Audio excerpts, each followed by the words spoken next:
પૂરા વિસ્તારમાં પ્રેમનો ચોંકાવનારો કિસ્સો પ્રકાશમાં આવ્યો છે। અનૈતિક સંબંધનો ભાંડો ફોડવાની ધમકી આપી પરિણીતા પર કર્યું દુષ્કર્મ। પરિણીતાનો વિડીયો બનાવીને બ્લેકમેલ કરતા હતા 3 આરોપીઓ। પરિણીતાના પ્રેમી સહિત તેના ભાઈ અને મિત્રની કરાઈ આ કેસમાં ધરપકડ। મોટાભાઈના ફોનમાં વિડીયો જોઈ નાનો ભાઈ પણ પરિણીતાની પાછળ પડ્યો। પ્રેમીના મિત્ર અને ભાઈએ પણ પરિણીતાને બ્લેકમેલ કરી ગેરલાભ ઉઠાવ્યો હતો। પ્રેમીએ 9 વર્ષ સુધી પરિણીતાનું યૌન શોષણ કર્યું હોવાનો આરોપ છે। તારે મારા ભાઈ સાથે સંબંધ છે તો મારી સાથે પણ રાખવો પડશે, આવું કહીને પરિણીતાને બ્લેકમેલ કરી ગેરલાભ ઉઠાવાયો હતો। હવસખોરોના ત્રાસથી કંટાળીને પરિણીતાએ પતિને વાત કરતા આખો મામલો પ્રકાશમાં આવ્યો અને પોલીસ મથકે પહોંચ્યો। મૈદરપુરા પોલીસે 30 વર્ષીય પરિણીતાની ફરિયાદ લઈને દુષ્કર્મનો ગુનો પણ દાખલ કર્યો છે।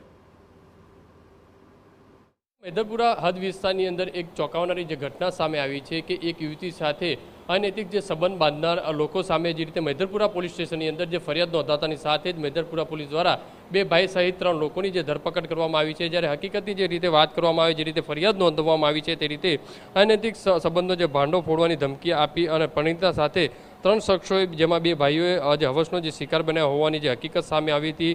મોટા ભાઈના ફોનમાં જે વિડીયો જોઈ અને નાના ભાઈએ પણ પરિણીતાની પાછળ જે પડ્યો હતો અને તેને દબાણ વિડીયોના આધારે કરવામાં આવતા હતા કે બ્લેકમેલિંગ કરી યૌન શોષણ જે કર્યા હોવાનો જે વિડીયો છે તે મોબાઈલની અંદર બનાવવા દેવામાં આવ્યો હતો। પ્રેમીએ 9 વર્ષ યૌન શોષણ કર્યું, સાથે જે ગેરલાભ મિત્રોએ છે, સગા ભાઈ સહિતના લોકોએ તેમણે આ યુવતી સાથે પણ જે રીતે યૌન શોષણ કર્યા હોવાની જે ફરિયાદ છે તે મૈદરપુરા પોલીસ સ્ટોપરે નોંધવામાં આવી છે। પોલીસની જે મહિલા છે તે મૈદરપુરા પોલીસ સ્ટેશન ખાતે પહોંચતા અને પોતાની આપબીતી જણાવતાની સાથે જ મૈદરપુરા પોલીસ દ્વારા ગંભીરતાથી નોંધ લઈ તાત્કાલિક જે ફરિયાદ નોંધી હતી અને ફરિયાદના આધારે આ 3 આરોપી લોકો છે તેમની ધરપકડ કરવામાં આવી છે અને જે મોબાઈલ છે તે મોબાઈલ પણ કબજે કરવામાં આવ્યા છે। જે મોબાઈલ છે તે FSLની અંદર મોકલી અને વધુ તપાસ હાથ ધરવામાં આવશે, કારણ કે જે રીતે યુવતી જે છે તે યુવતીના જે વિડીયો છે તે બનાવવામાં આવ્યા હતા અને ત્યારબાદ ઘણા વર્ષોથી તેને બ્લેકમેલ કરતા હોવાની જે ફરિયાદ નોંધવામાં આવી છે। 2 ભાઈ સહિત 3 લોકોની હાલમાં તો મૈદરપુરા પોલીસે ધરપકડ કરી અને વધુ તપાસ હાથ ધરી છે।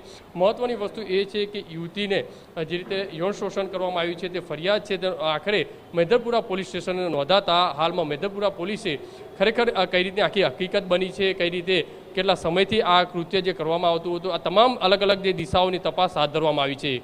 કેમેરામેન સંજય ચંડલ સાથે બલદેવ સુથાર, TV9 સુરત।